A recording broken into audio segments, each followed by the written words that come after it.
मुख्यमंत्री स्व भैरव सिंह जी शेखावत की पुण्यतिथि पर हमारे बीच में विराजित अहिम असम के महामहिम आदरणीय गुलाब चंद जी कटारिया साहब, जिलाध्यक्ष जी रविंद्र जी, ताराचंद जी, ग्रामीण विधायक फूल सिंह जी, मोदी भाई साहब, बंसीलाल जी और सभी पधारे हुए कार्यकर्ता बंधु,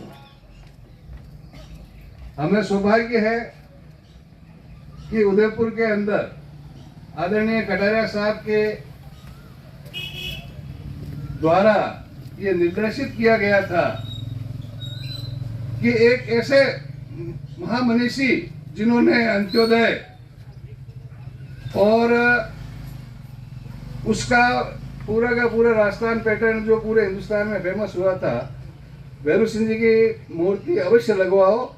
और भाई साहब ने ये जगह चुनी थी और रजनी जी के काल के अंदर ये भैरव सिंह जी की मूर्ति लगी है जहां हम आज विराजित हैं। मैं आदरणीय जिलाध्यक्ष जी से निवेदन करना चाहता हूं कि वो भाई साहब का स्वागत और उद्बोधन प्रदान करें। बस एक आध नाम लेकर के बाकी अपनी बात विराजो भैया। परम सम्माननीय हम सब के प्रेरणा स्रोत असम के महामहिम राज्यपाल आदरणीय गुलाब जी कटारिया साहब, आदरणीय भाभी जी अनीता जी, सम्मानित मंच, पधारे हुए पार्टी के सभी समर्पित कार्यकर्ता बंधु और बहनों, आज हम सभी यहाँ पर भैरव सिंह जी शेखावत जी की पुण्यतिथि पर पुष्पांजलि अर्पित करने के एकत्र हुए हैं। जिस प्रकार का जीवन भैरव सिंह जी का रहा और उन्होंने जनसंघ से लगाकर भारतीय जनता पार्टी की इस यात्रा को जिस प्रकार से अपने नेतृत्व में एक नई शक्ति प्रदान की, संगठन के अनेक कार्यकर्ताओं को गढ़ा और राजनीति के अंदर सुचिता का जो उन्होंने उदाहरण प्रस्तुत किया, आज उनकी कार्यशैली के कारण सारे भारतवर्ष में उनको बहुत इज्जत के साथ देखा जाता है। और राजनीति के अंदर किसी व्यक्ति के अजात शत्रु के नाम से किसी को उपाधि मिली है तो वह भैरव सिंह जी शेखावत की है। मैं आपसे निवेदन करना चाहूँगा कि इस बार भारतीय जनता पार्टी ने ये इनका जन्म शताब्दी वर्ष है तो वर्ष पर्यंत भैरव सिंह जी शेखावत के जीवन से जितने भी कार्यक्रम हैं और भारतीय जनता पार्टी किस प्रकार गरीब को गणेश मानकर उन कार्यों को पूरा करें जो एक सपना भैरव सिंह जी शेखावत का था। मेरा मानना है कि प्रदेश से जो भी हम कार्यक्रम मिलेंगे, हमारे प्रेम सिंह जी शेखावत उसके संयोजक हैं। मैं निवेदन करना चाहूँगा कि पूरे मंडल में, सभी मंडलों में जिस प्रकार से पार्टी का जो एक संगठन से एक हमको संकेत हैं, जो निर्देश हैं, हम सभी कार्यक्रमों को पूरा कराकर एक सच्चे भारतीय जनता पार्टी के कर्मठ, ईमानदार और जनसेवक के रूप में जो अपनी सेवाएं उन्होंने दी, उनके जीवन से हम कुछ ग्रहण कराकर इस कार्यक्रम को सफल बनावे। एक बार पुनः आप सभी बंधुओं का, बहनों का मैं बहुत आभार व्यक्त करना चाहूँगा। अल्प सूचना पर आप पधारे और विशेष तौर से माननीय कटारिया साहब का, जनाब वास्तव में पद से किसी व्यक्ति की महिमा नहीं होती है, अपितु कार्यों से जिनकी महिमा होती है। मैं पुनः आदरणीय कटारिया साहब का बहुत आभार करना चाहूँगा। भारत माता की जय। भैरव सिंह जी अमर रहे, अमर रहे, अमर रहे। भैरव सिंह जी शेखावत अमर रहे, अमर रहे, अमर रहे। हमारे बीच में पूर्व जिलाध्यक्ष जो भैरव सिंह जी के साथ में उन्होंने काम भी किया हुआ है और आदरणीय ताराचंद जी जैन साहब से निवेदन करता हूँ कि अपने कुछ एक्सपीरियंस शेयर करें। ताराचंद जी साहब असम के महामहिम राज्यपाल आदरणीय गुलाब जी साहब, भाभी जी, पार्टी के जिलाध्यक्ष जी, पार्टी के सभी वरिष्ठ पदाधिकारी। वैसे आदरणीय भैरव सिंह जी जैसा कि पूर्व कहा कि वो अजात शत्रु थे, उनका कोई शत्रु था ही नहीं। तक साथ उनके नीचे काम करने का मौका मिला और मुझे याद है कि कई ऐसे मसले थे इन पार्टी को ऊंचाइयों तक पहुंचाने में। जब आप नई सरकार बनी 77 में, तो भैरव सिंह जी ने गांव, गरीब और किसानों के लिए जो काम किए, शहरों तक पार्टी थी लेकिन गांवों तक पार्टी को पहुंचाने में अगर सबसे ज्यादा कोई श्रेय जाता है तो भैरव सिंह जी को जाता है, क्योंकि उन्होंने फूड फॉर वर्क इतनी लोकप्रिय योजना रही कि जिससे गांव गांव ढाणी ढाणी तक ये पार्टी पहुंची। वो जनसंघ के संस्थापक सदस्यों में से थे, भंडारी जी के भी बहुत नजदीक थे। साधारण परिवार में जन्म लेकर उन्होंने अपना जीवन शुरू किया। कांस्टेबल की नौकरी जब भंडारी जी ने कहा आपको चुनाव लड़ना तो उन्होंने छोड़ दी। राजस्थान में 6 विधायक थे, मात्र 6 में से भैरव सिंह जी एक थे। पार्टी ने निर्णय लिया ये राजा रजवाड़ों की पेंशन का कि भाई पार्टी का निर्णय है कि अब इस बिल के उस समय में कि हम भारतीय जनता पार्टी सरकार के पक्ष में है, जबकि राजनीतिक पार्टियां तो हर बात का सरकार का विरोध करना प्रीविपर्स। तो भैरव सिंह पार्टी ने निर्णय लिया भैरव सिंह जी अमर रहे, जब तक सूरज चांद रहेगा, जब तक सूरज चांद रहेगा। हमारे इस भैरव सिंह जी के जीवनी के बारे में आप यहाँ पर जो बैठे हैं सभी क्रीम टीम बैठी है और आप लोगों को सबको उनके बारे में जानकारी है। मेरे को ज़्यादा नहीं कहकर जो हमारे बीच में महामहिम राज्यपाल महोदय गुलाब जी भाई साहब, भाभी जी अनीता जी, जिलाध्यक्ष जी रविंद्र जी, सम्मानित सभी पदाधिकारी, जनप्रतिनिधि, कार्यकर्ता बंधु, भैरव सिंह जी के बारे में सबको मालूम है कि एक अच्छे सरल स्वभाव के, सबके साथ में मिलनसार उनका नेचर था। मैं तो एक छोटी सी मेरे बीच में जो उनकी बात हुई थी वो बताना चाहता हूँ। जब उपराष्ट्रपति बने थे तब उनका प्रोटोकॉल इतना सख्त था, जो उनका पहले परमिशन बिना कोई उनको रोक नहीं सकते थे। जब किशन जी शर्मा जो हमारे एकलिंगपुरा में वहाँ पर कुर्सियाँ मंगा ली हमारे से और वहाँ पर हमने एक जाजम बिछा दी और 10-15 जने हम वहाँ पे खड़े थे। मैंने किशन जी को कहा, मैंने कहा किशन जी भाई साहब प्रोटोकॉल में हमारी कहीं एंट्री नहीं है, अखबार में नहीं है, एसपी साहब और आईजी साहब हमारे को परमिशन नहीं दी है, हमारे पास में रुकेंगे क्या? बोला कि आप तो देखते जाओ, मैं उनका नेचर जानता हूँ, हमारे को यहाँ खड़े देखकर वो अपने आप गाड़ी रोक देंगे। और वास्तव में वो जब एकलिंगपुरा चौराहे पे आए और उन्होंने प्रोटोकॉल को नजरअंदाज करते हुए वहाँ गाड़ी रोकी, हमारे पास में कुर्सी पर बैठे, हमारे पास साथ फोटो खिंचवाया और जनसंघ के जमाने में जब वो सरपंच हुआ करते थे उनको मतलब सम्मानित किया था किशन जी को। सहकारिता प्रकोष्ठ के प्रदेश संयोजक आदरणीय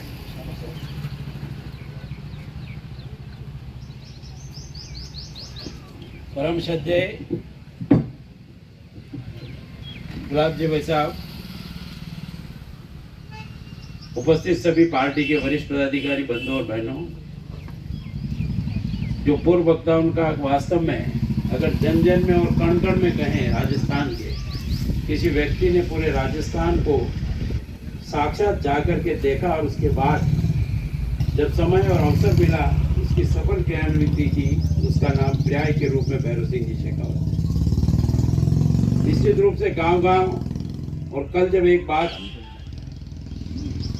गौरव विलास चल रही थी गर्मी की, तब हम में से एक सी बात निकली, हर वर्ष गर्मी का ये समय होता था मई और जून का, शायद भैरव सिंह जी शेखावत ने हर बार गुलाब जी हिसाब से कहा होगा, मेरा 5 दिन का दौरा उदयपुर देहात, डूंगरपुर और बांसवाड़ा के गांव में बना। ऐसा व्यक्तित्व कि ऐसे संकट काल में भी पेयजल के या अकाल के व्यक्ति स्वयं जाते थे।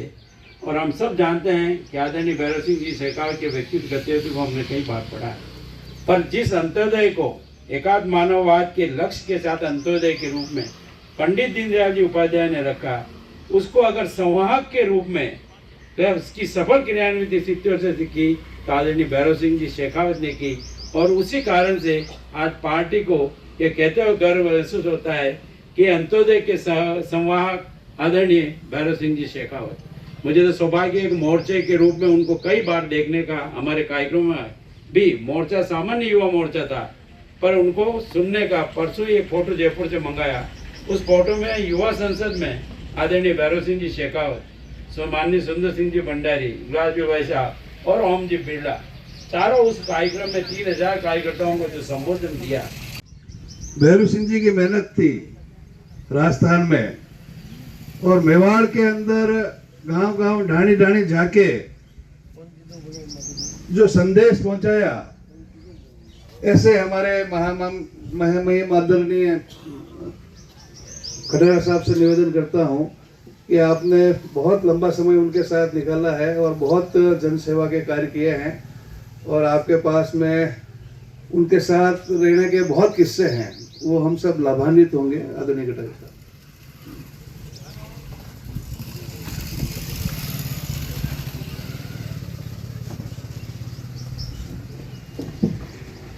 स्वर्गीय श्री भैरव सिंह जी की इस पुण्यतिथि के अवसर पर उपस्थित सभी सहयोगी मित्रों बहनों, कि वास्तव में आज मुझे भी इस बात का दुख है कि मुझे भी याद नहीं रहा कि 15 तारीख उनकी पुण्यतिथि। अन्यथा मैं कार्यक्रम बनाते समय इसको पूरा ख्याल में रखकर इस कार्यक्रम को पहली प्राथमिकता देकर के अधिक से अधिक समय तक आप सबके बीच में रहेगा। लेकिन कल ही शाम को मुझे ओर्डन उल्लास कार्यक्रम में किसी ने स्लिप भेजी थी, ताराचंद जी ने भेजी या किसी ने भेजी थी कि कल पुण्यतिथि का कार्यक्रम है, और इस कारण से मेरा यहाँ से सवेरे जल्दी निकलने का कार्यक्रम नाकोड़ा जी का मैंने बनाया था। कार्यक्रम मैंने वहीं आसान से ही बना लिया था। उस समय मुझे भी ये ध्यान नहीं था कि 15 तारीख उनकी पुण्यतिथि है, तो थोड़ी सी चूक हो गई, गलती हो गई। अगर ये पहले से मालूम और याददाश्त रहती, या आप में से कोई भी कार्यक्रम बनाने वाला मुझे फ़ोन भी करता, तो हो सकता था कि इस कार्यक्रम को अपन और भव्यता से, क्योंकि उनकी शताब्दी वर्ष का है, इस कार्यक्रम का स्वरूप जो है ना एक विशेष प्रकार का बनना था, उसमें चूक हो गई। लेकिन मैं सोचता हूँ कि व्यक्ति जब अपने विचारों से जुड़ता है तो व्यक्ति में काम करने का आधार केवल विचारधारा के लिए समर्पण और त्याग होता है, पद प्राप्ति के लिए नहीं होता। जब उन्होंने 52 में काम शुरू किया होगा, तब उन्होंने ये कभी सोचा भी नहीं होगा कि कभी मैं इतने पार्टी के पदों को प्राप्त कर लूँगा और मेरा इतना मान और सम्मान होगा। एक सामान्य कार्यकर्ता के रूप में, और विशेष करके खाचरियावास परिवार जो है, ये बहुत प्रारंभ से ही संघ से जुड़ा हुआ है। ये सौभाग्य शायद बहुत कम लोगों को मिला होगा कि जिस एक परिवार से 3-3, 4-4 प्रचारक।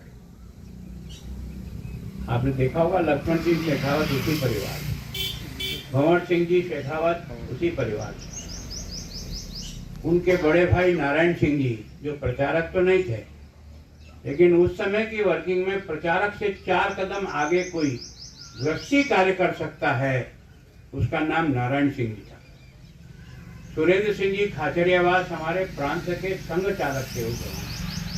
मतलब एक परिवार ने जितने संघ के समर्पित कार्यकर्ता दिए हैं, बिशन सिंह जी शेखावत उनके भाई थे, जो उस समय जो शिक्षक संघ था उसका राजस्थान में कोई सबसे तगड़ा नेतृत्व करने वाला व्यक्ति था तो बिशन सिंह जी था, जिसकी आवाज़ पर राजस्थान का हर शिक्षक खड़ा हो जाता था। उसका कारण यह था कि उनका जीवन बहुत श्रेष्ठ थे, विचारों से वो हमसे थोड़े अलग हुए।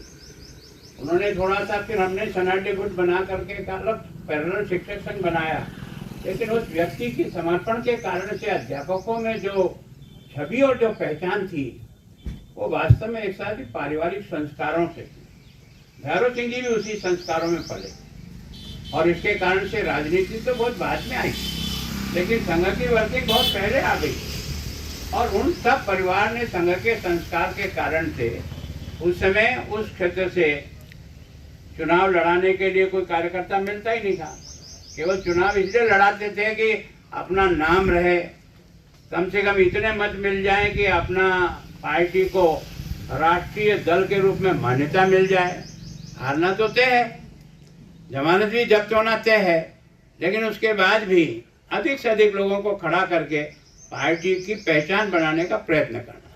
तो 52 में उनको भी तातारामगढ़ से चुनाव लड़ने के लिए उतारा, क्योंकि भगवान ने कुछ उनमें बोलने की भी और काम करने की क्षमता दी थी, चुनाव जीत गए।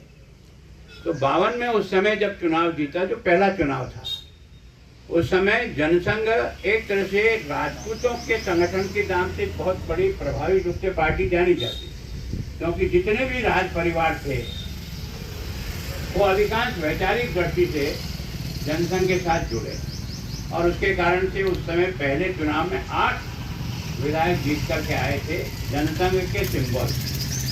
अपने यहाँ से भी जगत सिंह जी जाला जीत करके गए थे, और ऐसे 8 लोगों का था। लेकिन उस समय कांग्रेस एक बिल लेकर के आई थी, ये जो भूमि सुधार कानून होता है, इस भूमि सुधार का कानून लेकर के आए थे।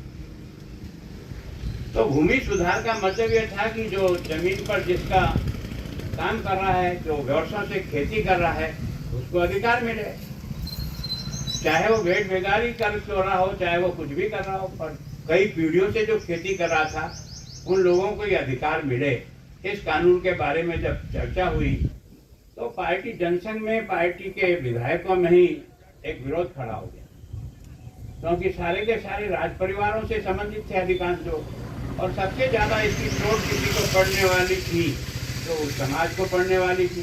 समाज का भी दबाव था, सब लोगों का भी दबाव था, और उसके कारण से पार्टी के विधायकों में काफी बहसबाजी शुरू हो गई। स्वयं उस समय है ना भंडारी जी, दीनदयाल जी, और यहाँ तक कि संस्थापक श्यामा प्रसाद जी मुखर्जी स्वयं उस बैठक में आए, और बैठक में आने के बाद कोई मंथन हुआ, सबको सुना भी सही, और अंत में डॉक्टर श्यामा प्रसाद मुखर्जी ने कहा ये हमारा वैचारिक अधिष्ठान है, भले इस बिल को कांग्रेस लाई हो, लेकिन ये सुधारात्मक कदम है, इसलिए हमारी पार्टी तो इस सुधारात्मक कदम का सहयोग करेगी।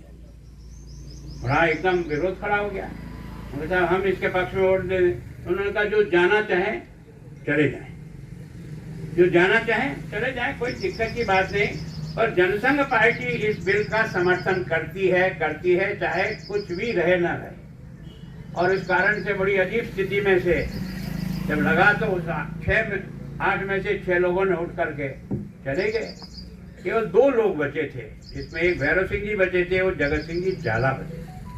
2 लोगों ने कहा कि नहीं, हम भारतीय जनसंघ की विचारधारा का पक्षपात हैं और इसलिए हम इस बिल का समर्थन करेंगे। और उसका अर्थ समझ सकते हो, संपूर्ण समाज में एक तरह से भैरव सिंह जी को एक कोने में कर दिया, कहीं भी उनको किसी प्रकार का कोई रिस्पॉन्स नहीं था, पर उसने इस बात की चिंता नहीं की कि मुझे कौन रिस्पॉन्स देगा और कौन नहीं देगा। जिस विचारधारा से मैं जुड़ा हूँ उस विचारधारा के आधार पर ही पार्टी को खड़ा करेंगे। तो उस समय वो जो दिमाग रखकर निर्णय करना, आज तो बीजेपी बहुत ऊंचाई पर है, निर्णय कोई भी कर सकता है, पर प्रारंभ में निर्णय के साथ रह करके अपने आप को उस लाइन में डालना, ये एक चुनौतीपूर्ण काम था जो उन्होंने किया। ऐसे ही उनके जीवन में एक उदाहरण जब सती प्रथा का आया तो राजस्थान में एक बवेला बन गया, है ना। चारों तरफ से भैरव सिंह जी उस समय मुख्यमंत्री थे, बड़ा जबरदस्त विरोध हुआ, उनके समाज के कई लोगों ने उनका बाइकाट किया, काले झंडे दिखाए, और बड़ा अजीब दृश्य बन गया सारे राजस्थान में। मैं भी उस समय विधायक था। एक बड़ा कार्यक्रम हुआ जोधपुर में, अटल जी का कार्यक्रम हुआ था, और उस कार्यक्रम में अटल जी और सब लोग मंच पे थे, सामने काले झंडे थे, विरोध था। भैरव सिंह जी खड़े हुए और उन्होंने कहा कि आप सब विरोध करो, बहुत अच्छी बात है, आपका अधिकार है, लेकिन मैं इस बात को मानता हूँ कि अगर मेरे बचपन में मेरे पिताजी के साथ मेरी माँ भी अगर सती हो जाती तो भैरव सिंह का पालन होकर के यहाँ खड़ा करने लायक नहीं होता। और इस कारण से उस समय की परिस्थितियाँ क्या थी और आज की परिस्थिति क्या है, इसमें जमीन आसमान का अंतर है। उस समय आत्ताई से अपनी रक्षा करना ये हमारा पहला धर्म था, और अपनी सतीत्व की रक्षा के लिए हमने जोहर किया, वो एक अलग बात थी। लेकिन आज की परिस्थिति बदली हुई, इस परिस्थिति में इस पक्ष का पक्ष लेना ये संभव नहीं है। तो सारे समाज ने बहुत जबरदस्त विरोध होने के बाद नो, मैं इस बात के लिए तैयार नहीं। तो ये दो समय पर जो उन्होंने अपने, और वैसे तो सादगी की मूर्ति थी। मैं चुनाव प्रचार में और इसमें कभी कभी निकलते थे तो खाने का कोई बंदोबस्त होता ही नहीं था, कोई पूछता भी नहीं था। तो रात की कोई 12 बजे के लगभग हम सलूमर चौराहे के आसपास निकल थे। बोला कि यार रोको यार, यहीं दाल बाटी खा लेते हैं, भूख लग रही है। भैरव सिंह जी 12 बजे गाड़ी रुकते, उनसे दाल बाटी वाले के अंदर घुसे, वो पूछ सकता है क्या कि भैरव सिंह जी दाल बाटी खाने के लिए उसी होटल में बैठ के जहाँ सामान्य आदमी बैठता है। तो जीवन की सादगी आपने देखा होगा, उनकी ड्रेस जैसी थी प्रारंभ से लेकर अंत तक, वो की वही ड्रेस। कभी उन्होंने इससे कोई समझौता नहीं किया। हम लोगों ने तो आजकल कर लिया, और उन्होंने कभी समझौता नहीं किया। तो एक तरह से कमिटमेंट। और दूसरा यह है कि कार्यकर्ताओं को जितना मान और सम्मान देते थे, कार्यकर्ताओं को जोड़ने की जो उनकी ताकत थी, वो जब कभी भी दौरे पर आते थे तो एक एक कार्यकर्ताओं को प्रेम से हाथ रखकर, किसी से कुछ मजाक करके, किसी की इंसल्ट करके, किसी से कुछ करके, और ऐसे अपने आप को खुश भी करते थे और दूसरों को भी अपने साथ जोड़ने का प्रयत्न। तो कार्यकर्ताओं को ऐसा लगता था कि हमारे और भैरव सिंह जी के बीच में कोई बहुत ज्यादा बड़ी दूरी नहीं है, भले ही हमारा नेता हो। तो कार्यकर्ता अगर संगठन को बनाना है तो कार्यकर्ता और आपके नेताओं के बीच की दूरी कम से कम हो, तो कार्यकर्ता ऐसा महसूस करता है कि मैं इस परिवार का सदस्य हूँ। क्योंकि वो भी काम करता है, तनख्वाह लेके तो करता नहीं है, वो भी करता है विचारधारा के लिए करता है। और जब विचारधारा के लिए करता है तो हम भले कितने बड़े पद पे चले जाएं, हमारे और उसके बीच में अंतर इतना ही है कि हमारा पद कुछ बड़ा हो गया, उसका पद नहीं हुआ, इससे ज्यादा आपस में कोई अंतर नहीं है। मैं उनको कोटड़ा के, क्योंकि वो जब मुख्यमंत्री रह चुके थे और कोटड़ा की एक आम सभा के लिए, क्यों कोटड़ा में कभी आम सभा हुई नहीं, तो देवला में हुई, बाकी हुई। मैंने कहा यार कोटड़ा मामला बहुत गड़बड़ है, क्योंकि वहाँ जब भी सरपंच बनता है कोई मुस्लिम ही सरपंच बनता है, वहाँ हमारा खाता ही नहीं खुलता है। ऐसी जगह पर आम सभा की घोषणा तो कर दी, लेकिन यार जाके देखे तो सही है क्या हाल चाल। तो मैं उनको देवला में भाषण करता छोड़ के आगे चला गया। आगे जा करके मैंने देखा तो जाजम पे आदमी नहीं, जाजम पे भी फटे तापड़े पीछे हुए थे 2-4, और एक हथाई के ऊपर जो है ना एक माइक लगा हुआ था। वो हथाई भी 6x8 की होगी, इसपे 3-4 लोग बैठ सकते हैं। मैंने कहा यार भैरव सिंह जी जैसे आदमी के लिए अपन ठीक तरह से व्यवस्था नहीं करे, पता नहीं आते ही उनको एकदम नाराजगी हो जाएगी, कुछ भी हो जाएगा। मैंने कोशिश की भाषण देने की, तो इधर उधर की भीड़ जो है ना वो थोड़ी 150 लोग जाजम पे आके बैठ गए, 200-400 लोग दुकानों के ऊपर खड़े हो गए। और खड़े होने के बाद भैरव सिंह आए, भैरव सिंह जी को उस माइक पे खड़ा किया बोलने के लिए। तो मुझे लगा कि आज भैरव सिंह जी अपनी परेड करेंगे। उन्होंने कहा लेकिन आप समझने की कोशिश करना। उस आदमी ने उतरने के बाद मेरे पीठ पे थपथपी की कि कम से कम तेने पहली बार इस कोटड़ा की धरती पर अपनी पार्टी की मीटिंग करा ली, ये सबसे बड़ी बात। उन्होंने कहा नहीं माइक ठीक नहीं था या जाजम ठीक नहीं थे। आजकल हम बड़े नेता हैं, भीड़ कम हो तो उस कार्यकर्ता के माथे पड़ते हैं। वो भी तुम्हारा नौकर तो है नहीं, वो भी तुम्हारा काम करता है। तो पार्टी के कार्यकर्ताओं का उत्साह बढ़ाओ, उसको डिप्रेस मत। हो सकता है कमी रह गई होगी, कोई बात नहीं, सुधारेंगे, लेकिन उसको मनोबल तोड़ करके नहीं सुधार सकते। तो ये संगठन जो खड़ा है ये एक तरह से कार्यकर्ताओं के समर्पण से खड़ा है, और इन समर्पण को खड़ा करने के लिए मुख्यमंत्री के रूप में काम किया उन्होंने, कई ऐसे काम किए। लेकिन मैं आप सबसे बार बार करता, अब आप लोग सोचते मैं MLA, ये भाग्य में लिखा होगा तो आसमान से पड़ेगा, और नहीं लिखा तो मर जा, कुछ नहीं होगा, मेरी गारंटी है। आए तो भी गाली मारते हो, क्यों माथा फोड़ते हो? आपको अफसोस नहीं होता है? जिस पार्टी को खड़ा करने में हजारों कार्यकर्ता मरे होंगे, बर्बाद हुए होंगे, इमरजेंसी में जिन लोगों ने 19 महीने की जेल भुगती है ना, उनका धंधा और सब चौपट हो गया था, बल्कि भूखे मरने लगे थे। वो नेता नहीं बन पाए क्योंकि उनके भाग्य में नहीं लिखा था, मेरे भाग्य में लिखा था, इसलिए बन गया। इसलिए थोड़ा सा अपने दिल और दिमाग को किसी मिशन को लेकर पैदा हुए हो, कुर्सी चाटने के लिए नहीं पैदा हुए। मिल जाए तो तुम्हारे भाग्य का, न मिले में तो कुएं में डाल। हम जिस कल्पना को लेकर के 98 साल से तपस्या कर रहे हैं, उन लोगों की तपस्या का क्या होगा? अगर वो लोग नहीं खपते ना, तो आज तुम्हारा हिंदुत्व जिंदा नहीं रहता हिंदुस्तान में, याद रखना। उन लोगों ने अपने आप को खपाया, इसके कारण से आज हम ये कह सकते हैं कि मैं घर से को मैं हिंदू हूँ। इस बात को पैदा करने का प्रयास किया। हम इस देश की संस्कृति और इसकी मूल आधार को मजबूत करने के लिए काम में निकले हैं। किसको क्या तुकमा मिलेगा, किसका नहीं मिलेगा, मिलता रहेगा, पर बैठ के घपड़ सपड़ करते रहते हैं। आपस में उल्टी सुल्टी बातें टोकना चाहिए। क्या बोल रहा है, क्यों बोल रहा है ये तुझे यहाँ बोलने की जरूरत है क्या? तब तो आप संगठन को ठीक प्रकार से कार्यकर्ता को चला पाओगे, नहीं तो नहीं चला पाओगे। तो भैरव सिंह जी की जब पुण्यतिथि पर यह हो तो अपने दिल और दिमाग को ठीक करो। हम किसी देश को बनाने के मिशन के लिए पैदा हुए हैं। हमारे जैसे लाखों कार्यकर्ता खप रहे हैं। किसी के भाग्य में लिखा है ये पद की पहचान और उसके भाग्य में नहीं लिखी है, इसका मतलब वो तुमसे कमजोर कार्यकर्ता नहीं है, वो भी तुम्हारे बराबर का कार्यकर्ता है। ईश्वर ने उसको ये पद उसके भाग्य में नहीं लिखा, तेरे भाग्य में लिखा है। तो करे ना, काम करते हुए जो मिल जाए उसको लेकर आगे बढ़ने की कोशिश करो। बनिस्पत एक दूसरे को लत्ती मार करके आगे बढ़ने की कोशिश करोगे तो सबसे पहले खड्डे में तुम गिरोगे, ये मैं गारंटी दे कह रहा हूँ। कभी ये दुकानदारी चल सकती है, हमेशा नहीं चल सकती। हमेशा तो समर्पण ही चलेगा, विचारधारा के लिए जूझना ही, यही हमारे भाग्य में लिखा है। हम उस भारत को बनाने के लिए खप रहे हैं। अगर ये नहीं होता ना तो खाली पद उनको बना देता, ऐसा नहीं है ना। वो उस टीम में थे जिसने जनसंघ को प्रारंभ से खींचा है। वो अटल जी से लेकर के, भंडारी जी से लेकर के, दीनदयाल जी से लेकर, जगन्नाथ जोशी से लेकर, ऐसे लोगों की खपी हुई टोली में से हमारी पार्टी का उद्भव हुआ है। हमारी पार्टी खड़ी हुई है आज। मैं सोचता हूँ इस बात का विचार करना चाहिए, उनको देख के सीखे।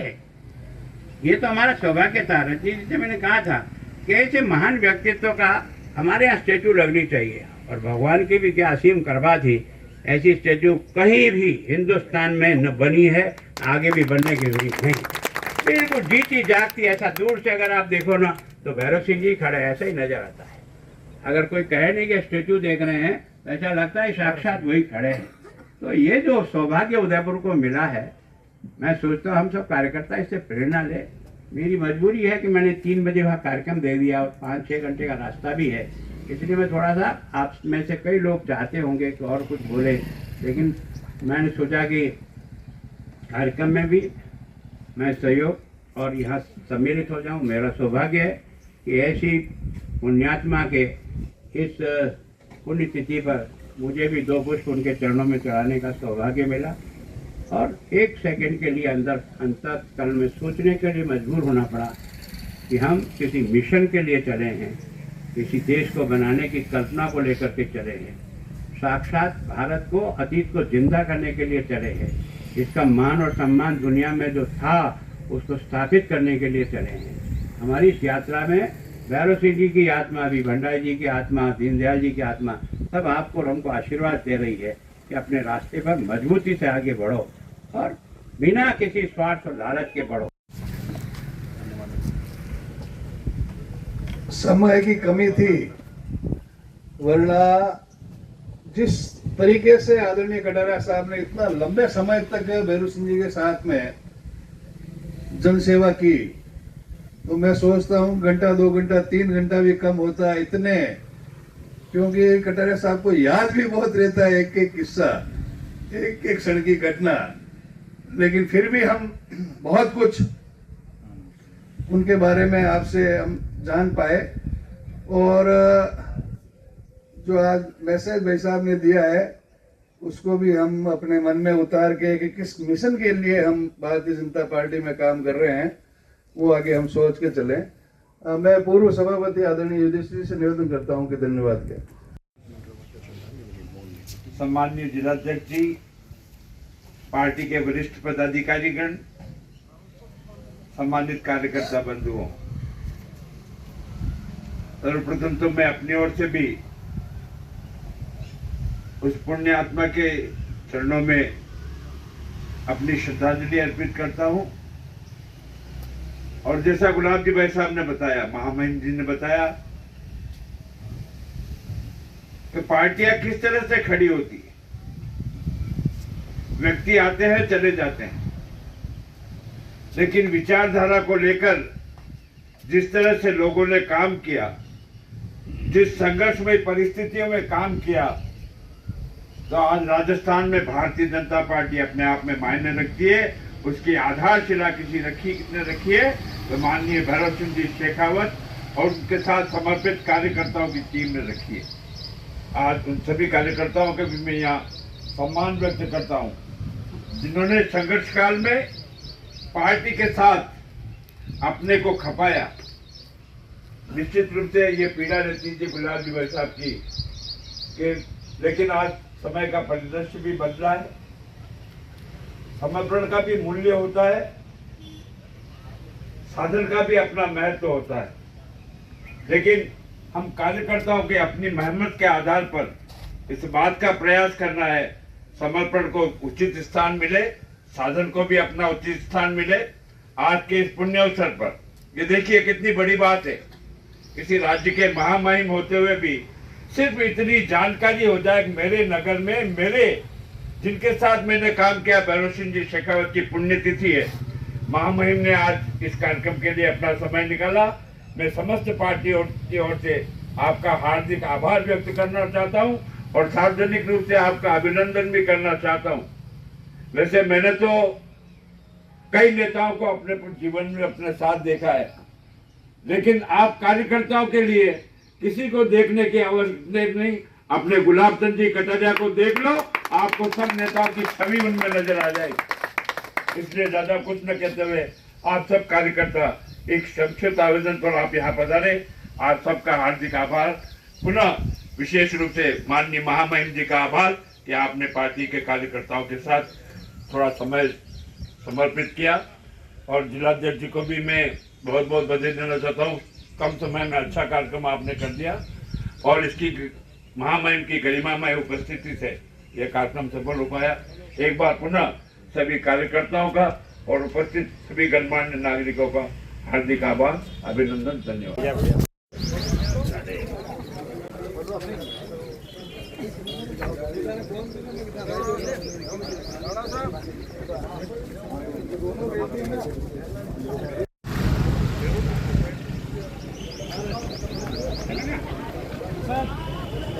Very good. लाल झंडो भी ले ला थोड़ा लो, आड़ा मोटी रही तो ये भारत में झंडो ले ला। नई चीज भेजाओ एक।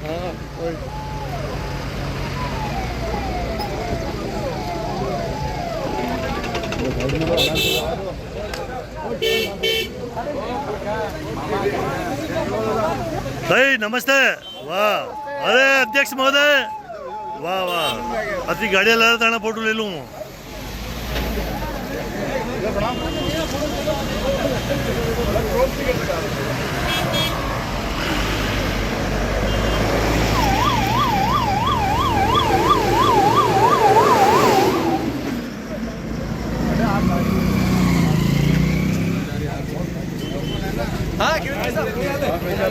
प्रणाम प्रणाम प्रणाम प्रणाम आदरणीय भाई साहब को प्रणाम। आदरणीय भाई साहब ईस्ट और बेस्ट। वाह, घनश्याम जी भाई साहब को धन्यवाद। जय हिंद, जय मेवाड़। प्लीज मेरे YouTube चैनल को सब्सक्राइब जरूर करें। Thank you.